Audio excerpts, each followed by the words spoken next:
Witam Państwa. Nazywam się Sławomir Majda. W tej gawędzie chciałbym omówić 35. ślubowanie Amitabhy i ślubowanie 21, skupiając się na 35 głównie. Cóż to są owe ślubowania Amitabhy? Jest ich 48. Znane są, promowane są we wszystkich językach przez translatora Google. Jeśli Państwo sobie życzycie, przetłumaczycie dowolne, dostępne, jakie uda się znaleźć na dowolny inny język. One są zaraz publikowane.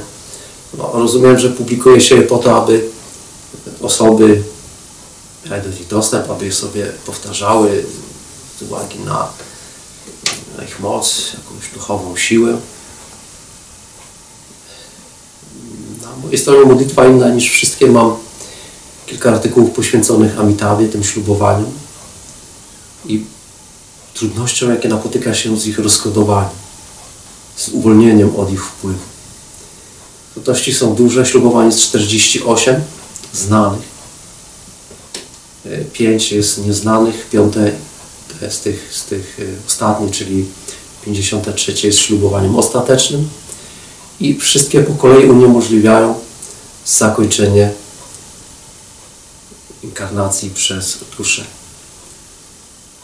Są takie, które uniemożliwiają to pojedynczo, są suma ich sprawia to, że nie jest takie wydarzenie jak odejście duszy do Boga możliwe dla kogoś, kto złożył takie te ślubowania. Wpisuję tam razem z grupą osób, która wtedy pracowała na poziomie 2011 roku, 2012 z tymi ślubowaniami. Opisujemy trudności, jakieśmy napotkali, a także całą procedurę, jak z tego wyjść. Po kolei ślubowanie od pierwszego do ostatniego, nieodwrotnie należy rozkodować. Wcześniej, przygotowując się do tego na taką miękką podusię, żeby dało się żeby mieć jakieś takie miękkie miejsce do w razie czego upadku, żeby nie było bólu, żeby nie było cierpienia, to pewne zaplecze kilkudziesięciu czy kilkuset intencji wcześniej zrobionych modlitw. Również dobrze już jest mieć za sobą te zaplecze, wcześniejsze nazwałem właśnie tą miękką podusią. Proszę Państwa, ślubowania Amitabhy promowane są w buddyzmie tybetańskim i japońskim. W zasadzie buddyzm hinduski, co dołożono po 1945 roku starań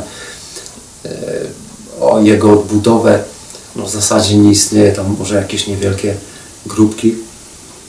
Jest poza Indiami, gdzie zostali buddyści wytrzebieni przez muzułmanów, którzy tam przyszli jako bałwochwalcy. Bałwochwalcami byli tu buddyści. Zostały te świątynie opuszczone, zrujnowane, zamknięte. Islamiści nie doczepili się do hinduistów, a do buddystów. Dziwna rzecz w sytuacji, kiedy Buddha, Siddhartha Gautama zabraniał czczenia siebie. Pierwszą rzeczą po jego zgonie było czczenie tej postaci, tak? Ustawienie posągów i modlitwy do niego. Zresztą dzisiaj tego typu figurki są lansowane wszędzie, sprzedawane nawet tutaj w Polsce powszechnie. Ludzie sobie, może biernie, ale może i niebiernie, niektórzy czczą, niektórzy sprowadzają młynki modlitewne, żeby kręcić, żeby te modlitwy buddyjskie, których treści nie znają, te suty, słowa mądrości, między innymi takie jak ślubowania Amitabhy, powtarzały się, gotowały w te dusze, płynęły w wszechświat. Proszę Państwa, ślubowanie 35 ma dwie wersje, ja przytoczę obie, one jest znane w dwóch wersjach i oba te ślubowania powinny zainteresować kobiety, które mają problemy z kobiecością, problemy w związkach, problemy w seksie, no, krótko mówiąc w spełnieniach w seksie, w którym to spełnienie nie bardzo wychodzi. A także geje i osoby w ogóle mające problemy z założeniem związków z osobami płci odmiennej. Skutkiem ślubowań Amitabhy są właśnie tego typu problemy, czego mało kto się tego domyśla i mało kto znajduje źródło w ślubowaniu 35. Brzmi ono tak. Ja go nie składam, nie afirmuję sobie, tylko przytaczam jego treść, więc tu osoba, która czyta, mówi to, że kiedy osiągnie oświeceniowy stan Buddy, a wszystkie kobiety na ziemi oraz w świecie dusz. Zwróćmy uwagę, że Hindusi, czy inaczej promotorzy tej idei używali słowa w oryginale, to są dewy, dusze. Nie podświadomości, dusze. Tam Hindusi znali słowo dusze i umieli dostrzec to, że kobieta może mieć kobiecą duszę, może mieć męską, mężczyzna może mieć męską duszę, może mieć kobiecą, o wyglądzie kobiety, może tak. W danej chwili dusza może się przejawić dowolnie, ona ma tę możliwość kliknięcia i jest to dowolna inna inkarnacja, jej się tam przypomina, coś tam sobie odtwarza, wtedy wygląda w sposób danej płci, jaką ona chce, niekoniecznie taką, jaką ma w tej chwili na ziemi. Przykładowo, moja dusza jest męska, kiedy by się pokazywała jako kobieta, pokazywałaby się jako kobieta, nie byłaby kobietą. Więc jeśli wszystkie kobiety na ziemi oraz w świecie duszy, jakie odrzucą wiarę, nie obudzą dążenia do oświecenia, nie będą chciały wyrzec się kobiecości, to niechaj po śmierci osoba, która to deklamuje, ma się urodzić ponownie jako kobieta, nie osiągając do oświecenia. Prawdopodobnie założeniem tutaj jest idea taka, żeby zbawiać te kobiety, które w swej jakiejś domniemanej tutaj przez autorów czy autora głupocie czy pomieszaniu tymi kobietami dalej pragną być. Więc tutaj jedna z takich kobiet, czy postać, która chce je zbawić, chce się tam wrzucić w film pomagania kobietom właśnie, które nie chcą osiągnąć doskonałego oświecenia. Druga opcja tego ślubowania jest taka, że kiedy osoba prosząca osiągnie oświeceniowy stan Buddy, a wszystkie kobiety na ziemi oraz w świecie dusz, jakie zwrócą swoje umysły ku doskonałemu poznaniu, ku światłości oświecenia, poprzez niechęć do ich własnej kobiecej egzystencji nie urodzą się w kolejnej inkarnacji w męskich ciałach, to niechaj ta osoba, która to ślubowanie składa, nie osiągnie doskonałego oświecenia. Tu jest wersja odwrotna. Tak? Tam było, że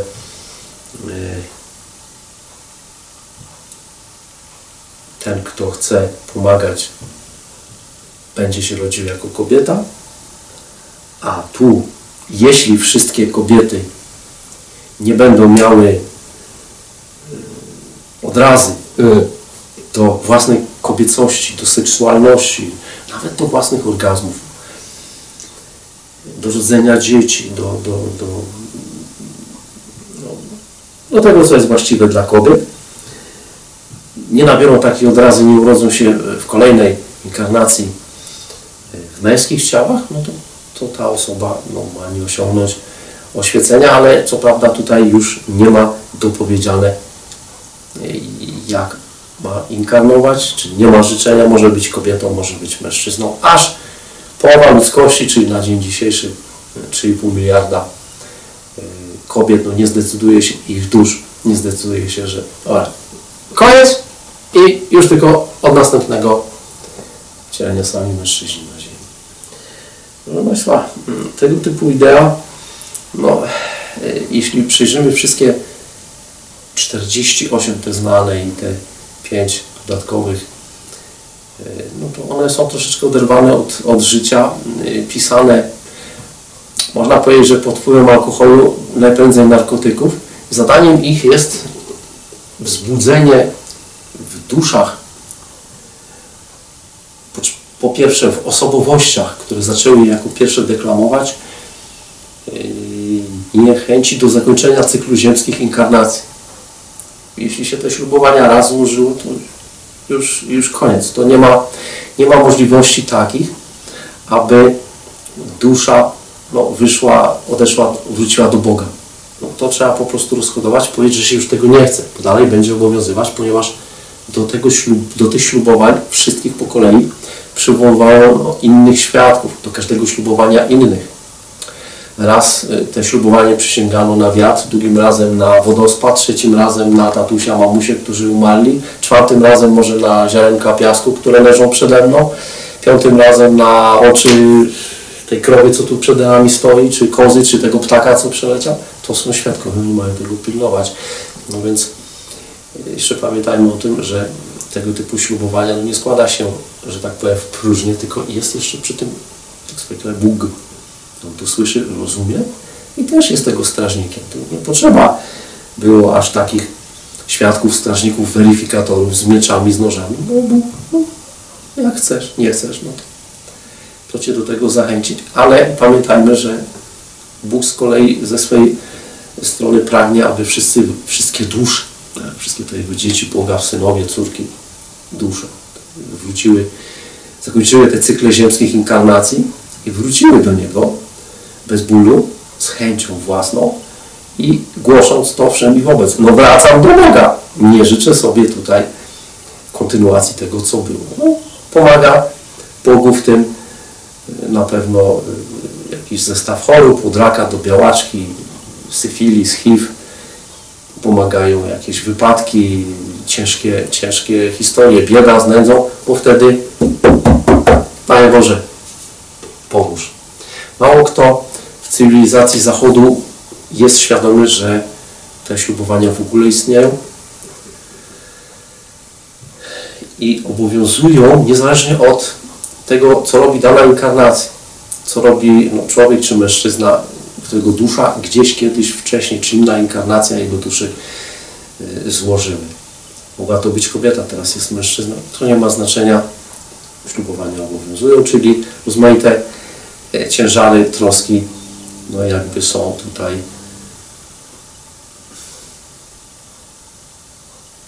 składa w ręce postaci, a pilnuje tego Bóg, jak zwykle.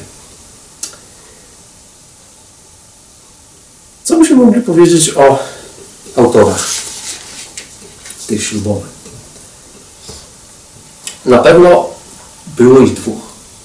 Ślubowania noszą imię Amitabhy, który może złożył jako pierwszy, ale złożono je, czy składa się je do tej pory, na rzecz Avalokiteshvary. To jest jakiś... jak ją tam wielki? Mniej więcej w skrócie ten tytuł oznacza. Natomiast postać miała na imię Lokesh. Przypisuje mu się tytuł królewski po hindusku Raja, czyli mamy Radżę Lokesha, z tym, że regresywne wspomnienia wielu osób mówią, że nie były te ślubowania składane w Indiach. To jest rzecz znacznie starsza niż pisana historia Indii, czyli starsze niż 5000 lat, może to mieć 10-20 tysięcy lat. Mogło w ogóle nie pochodzić z terenu Euroazji nawet. Czyli mamy dwóch autorów. Beneficjentem tego największym nie jest ten, kto składa te ślubowania, a ten, na rzecz którego się składa, czyli ów Lokesh, który gdzieś zaginął w historii religii, mitów, nie słyszymy o nim później. Natomiast jeśli załóżmy w ciągu jednego pokolenia Hindusów, czy w ogóle buddystów, powiedzmy, składało na przestrzeni, załóżmy, 25 lat 1000 osób. W ciągu 100 lat było to 4000. Ale przy rozroście populacji, przy ekspansji tej religii na świat Azji, buddystów mogło takie ślubowania składać rocznie, czy powiedzmy w ciągu 100 lat 50-100 tysięcy, to pamiętajmy, że ta doktryna zaczyna obowiązywać w świecie dusz. I one sobie przekazują również te ślubowania dodatkowe, przekazują różne podobne ślubowania, tworzą, wymyślają, jak tu zrobić to, żeby tu było fajnie, żeby tu się fajnie bawić. No fajną zabawę ma z tego tytułu Lokeś, bo on jest nad, a wszyscy jemu zaczynają nagle usługiwać, służyć. Tak? Czyli dajmy sobie sprawę, że taka postać, taka dusza, która ma władzę nad innymi, no staje się dla nich jakimś żywym Bogiem w stylu Zeusa czy w stylu Wisznu, który był nad wszystkimi i w jego guście, w jego woli było wszystko, życie, śmierć, no boś mu ślubował, bo jesteś mu winien posłuszeństwo. To również dzieje się, czy przekłada się na relacje wojskowe, żołnierskie, gdzie no, wódz, dowódca, cesarz, władca, król królów, tak, staje się panem życia i śmierci, no niczym Bóg dla żołnierzy, dla tych mieszkańców miast, które zdobywa, które podbija terenów, tak, to staje się Bogiem. Czemu? Boś się na to zgodził. Boś na to wyraził zgodę ślubowaniami, a w tym ślubowaniami Amitaby.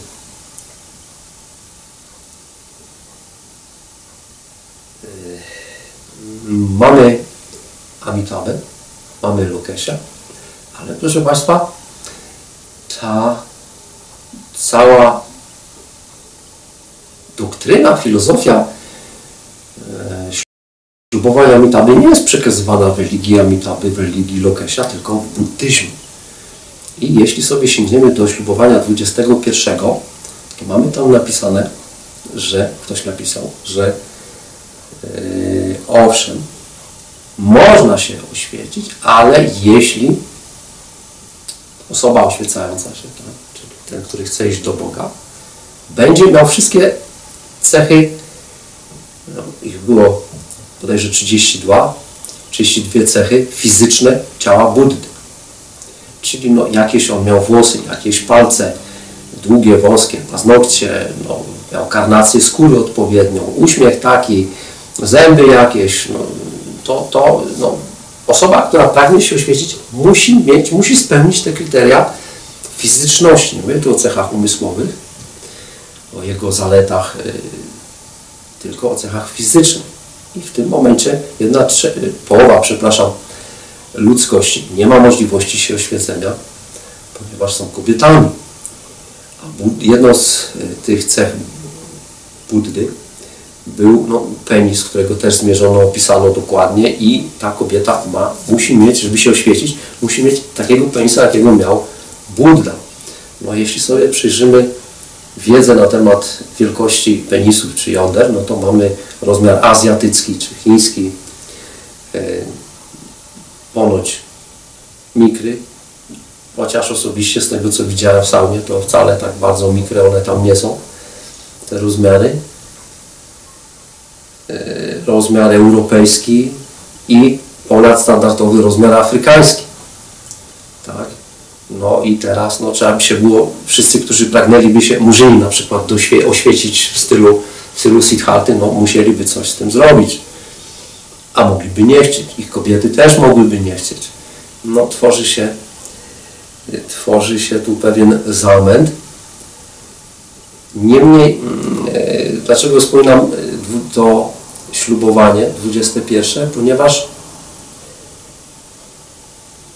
nastąpiła w nim sesja z Lokesia na Buddę, na Siddhartę Gautamy. Tak? Wcześniej był przez tych, którzy zachowywali na kartach literatury czy w pamięci te ślubowania Amitaby przez tysiące, setki lat, tam był wspominany Lokeś. Dopiero z racji na to, że pojawiła się religia, która promuje bałwochwalstwo w sposób troszeczkę inny niż robią to Hindusi. Również tutaj nie ma takiej idei, aby wrócić do Boga. W ogóle w buddyzmie nie wspomina się Boga Buddha, ani razu się o nim nie zająknął, o tym, który daje życie. To nastąpiła cesja, czyli Siddhartha Gautama, bądź jego dusza, dostali zgodę od Lokesia na to, aby w tych ślubowaniach Amitaby te imiona zostały zamienione. Jaki ma w tym cel? Proszę Państwa, no jeśli macie władzę nad duszami, to gdzieś na przestrzeni lat może się zakończyć jego nirwana w sposób szybki. Kiedy znajdą się dogodne warunki do inkarnacji, no wstąpi ponownie i będzie korzystał z władzy. No stanie się jakimś tam panem premierem, sekretarzem tej czy innej partii, takim czy innym bodhisatwą, takim czy innym dostojnikiem danej religii, danego kościoła, danej sekty. No i wtedy będzie Bogiem dla tych ludzi. Kiwnie palcem tam, stado poleci tam. Kiwnie palcem tam, stado poleci tam. Podobnie rzecz jest ze ślubowaniami, z Lokesiem, przepraszam, który akurat, no, możemy sobie poszukać takich zdobywców, takich wodzów, jak na przykład Aleksander Macedoński, który w przewadze 1:5 pokonał króla Dariusza. Jeden miał 50 000 żołnierzy, drugi miał 300 000, a jednak został podbity, no bo tamten miał władzę, tak, na poziomie dusz. Ślubowaniami tam mógł wymusić nawet na żołnierzach, czy nawet na Dariuszu klęskę, no bo mu się tak chciało. Tak? To są tego typu skutki takich sesji. Czy pan Lokes się gdzieś rozpłynął? Proszę Państwa, nie. Możemy go znaleźć, studiując pisma buddyjskie, ponieważ w kilku tekstach znalazłem odniesienia do głównej pary bohaterów, mianowicie Lokesia i Amitabhy, wtedy dwóch mężczyzn, a po stuleciach oni mają witać wszystkich chętnych oświecenia się, czyli to jest tak, ktoś chce iść do Boga, ale musi najpierw trafić do Lokesia. Państwo rozumiecie ten tekst? Niby z jakiej racji Lokes czy Amitabha w innych inkarnacjach mają kogo? No ja bym się chciał oświecić, no to muszę iść do Lokesia, do Amitabhy, pytać o zgodę. No nie. Mi ich opinia nie jest do niczego potrzebna. Ja chcę, ja mogę. Mam taką wolę. Nie muszę się nikogo pytać. Ale wracając do tych tekstów, więc zarówno Lokes, jak i Amitabha będą, jak jest napisane w tych sutrach, będą witać chętnych do oświecenia się w zespoleniu seksualnym, gdzie Lokes będzie miał na imię wówczas Panadora. Teraz udajmy się troszeczkę bardziej na zachód od Indii, do starożytnej Hellady. Żyła tam kobieta o imieniu Pandora, o której mówi się, że przyniosła wszystkie nieszczęścia w puszce. Próbowała je sprzedać najpierw Prometeuszowi, no, wyszła za mąż za jego brata i wtedy otworzyła tę puszkę, w której dominującą rolę, to pamiętam z wielu mitów, bo dość jakoś mnie to wtedy interesowało, w czasach licealnych jeszcze. Z tej puszki wypełzły węże i wszystkie nieszczęścia. Jeśli, proszę Państwa, zobaczymy sobie, jak wygląda energetyka osoby chorej na raka, to jak makaron z druszlaka wystają z takiej osoby energetyczne węże. Tak to jest. No. Sporo osób na cudownym portalu pisało o tym, że widzi węże u siebie, że tam gdzieś klika przy sesjach regresingu. No, też się te węże u siebie widzi energetyczne, małe, duże, w różnej postaci, w różnych skupiskach, w różnej ilości, ale one zawsze są widoczne przy osobach chorych na rak. No i teraz mamy Pandorę, która przyniosła jakby te węże rakowe, czyli jakby stała się pośrednikiem, który roznosi może nie tyle raka, ale te węże rakowe na ziemi dla chętnych wszystkich, którzy nie chcą inkarnować. No powiedziałeś, nie chcesz wrócić do Boga. No to bierz tego raka, tak? Bierz te węże. Wziąłeś węża, to będziesz miał raka. No mechanizm jest mniej więcej taki.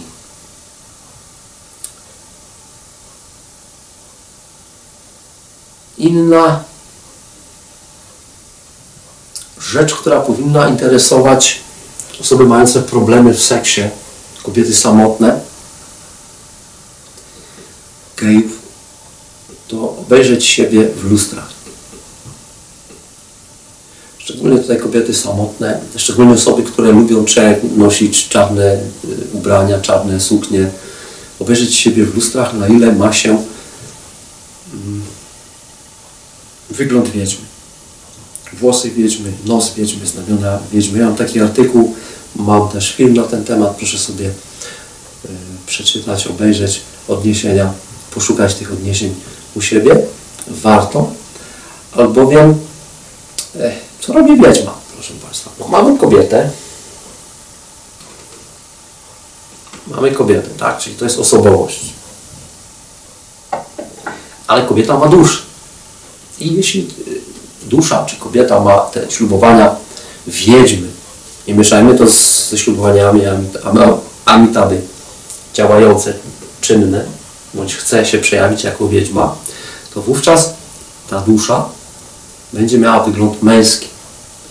I jako istota, patrzymy wtedy na komplet, jedno i drugie razem, dusza męska, osobowość kobiecy, no ona patrząc na siebie, dusza, no widzi, że wszystko jest ok.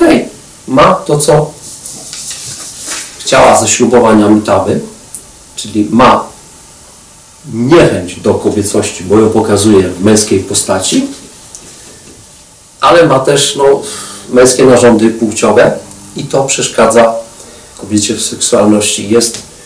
Statystyki amerykańskie mówią, że od 1/3 do 1/4 kobiet ma problemy w seksie.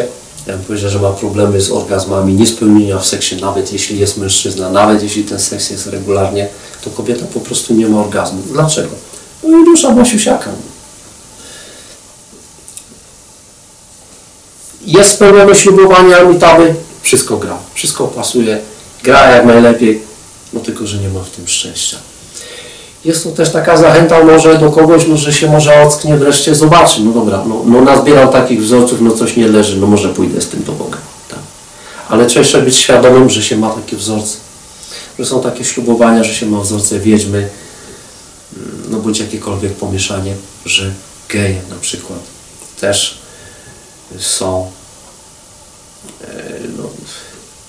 złe to słowo, beneficjentami tego ślubowania na poziomie duszy, ponieważ dusza geja może być kobiecą, zresztą w większości jest tam gej pasywny, czyli powiedzmy i gej aktywny.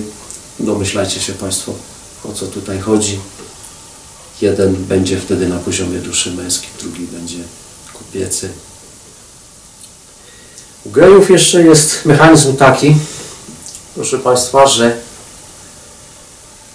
ja pokażę od tyłu teraz postacie, że noszą czarne spodnie. No owszem, w klubach gejowskich gdzieś w Nowym Jorku, jak chłopaki się zejdą, to te spodnie mają czarne, ale w tym miejscu ma otwór dusza i wystają gołe pośladki.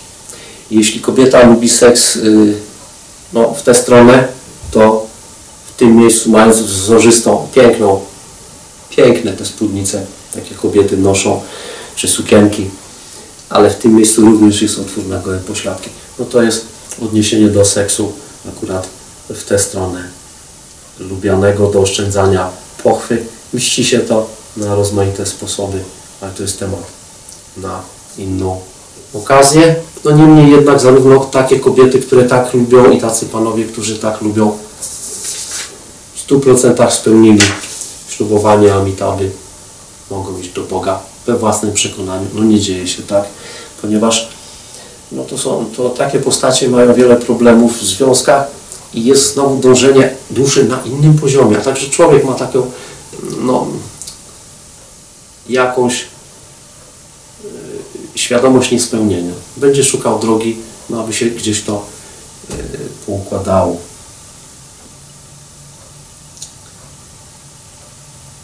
Jest jeszcze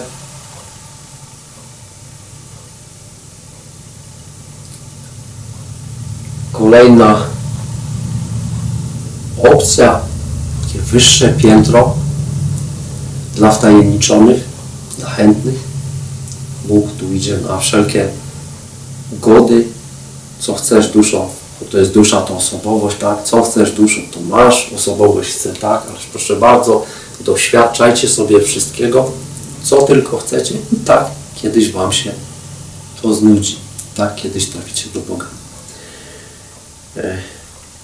Jeśli ktoś z Państwa był na Tajlandii, bądź oglądał reportaże, filmy z tego terenu, to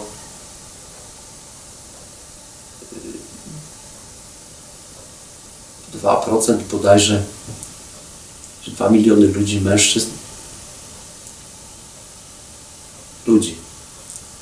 tam mieszkających, to jest trzecia płeć.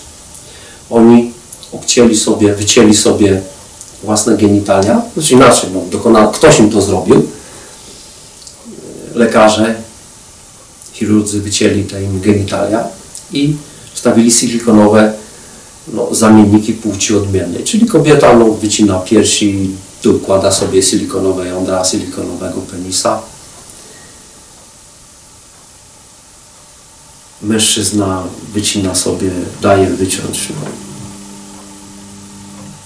odpowiednio. Bazują te potem osoby na hormonach płci odmiennej, czyli mężczyzna staje się kobiecy, jeszcze tutaj operacyjnie zmieniane są na przykład grdyki. Później poznać można taką osobę, która migruje w płci na przykład żeńskiej z męskiej, gdzie ma 1,80 m, zwaliste bary, ale energetycznie jest to kobieta, bo pracuje na hormonach żeńskich, mówi żeńskim głosem, długie włosy, piersi, silikony. Jest to również, oni się tam nazywają katoje, ta trzecia płeć, jest to również 100% spełnienie ślubowania Amitabhy. Tu się udowodniło fizycznie, że się nie chce tej kobiecości, odpowiednio nie chce się męskości. Zależy, którą wersję tego ślubowania osoba przerabiała. Brak akceptacji dla siebie, brak akceptacji dla własnej seksualności, niechęć. Może mieć różne oczywiście nie w jednym wcieleniu. Jest na to boska zgoda.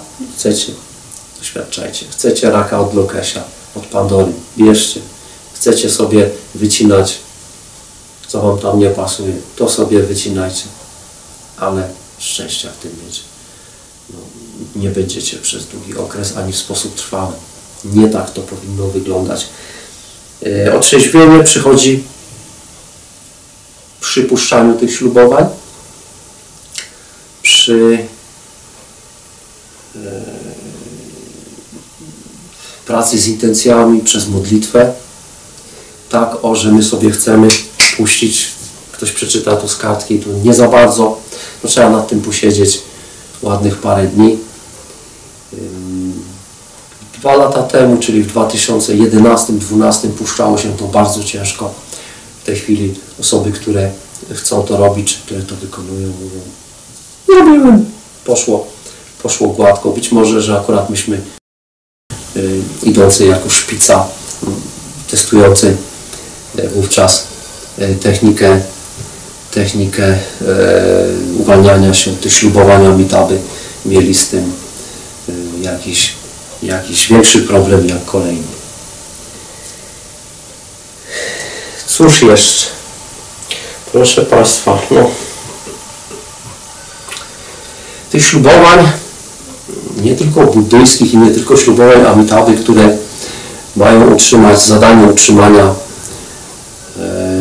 duszy i osobowości na ziemi jak najdłużej, jest mnóstwo. I trzeźwość i przytomność, wolność od transów, od hipnoz. To jedno, próby wychodzenia z tego za pomocą między innymi regresingu czy podobnych terapii regresywnych, to drugie, a trzecie to praca z intencjami, praca z modlitwą i taka prywatna, ciągła rozmowa z Bogiem. Zapraszanie Go do siebie, zachęcanie, proszenie o to, aby pokazał, co jeszcze.